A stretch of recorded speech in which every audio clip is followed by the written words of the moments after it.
So you're a graduate of Shawnee Mission South, which is right down the street, basically. That's right, Shawnee Mission South. Yeah, Nothing greater than a Raider, my friend. And the University of Kansas. That's right. Also, a very proud Kansas Jayhawk. I know there's some other schools that populate our fair city, but I'm very proud to be a Jayhawk.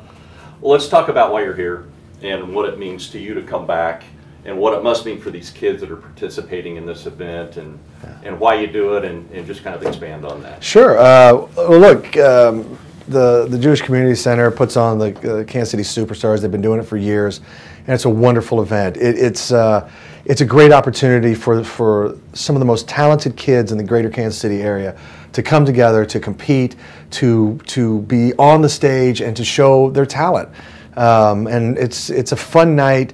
We raise a lot of money. The Jewish Community Center raises a lot of money they have amazing programs right here at the JCC. They also raise a lot of money for Children's Mercy Hospital. And they're great supporters of my charity event that I do with Paul Rudd and Jason Sudeikis and Eric Stonestreet and Dave Keckner called The Big Slick. Yep.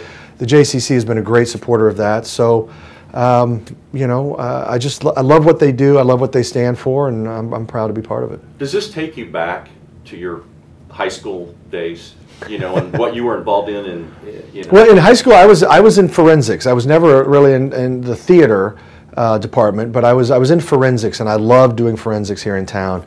That was a great experience, and that kind of gave me my first taste of improv comedy and duet acting and some of these things some of the competitions that they had, and I really enjoyed it, and I think that's kind of one of the first things that planted the seed.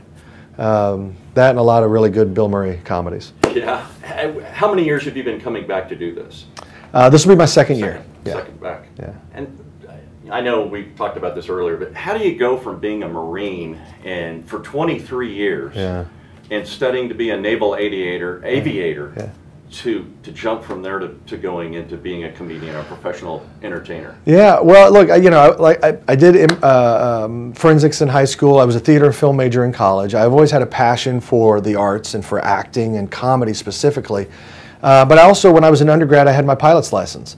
So I got a guaranteed flight contract with the Marine Corps, which is another passion. The beautiful thing about being an American is you can have more than one dream.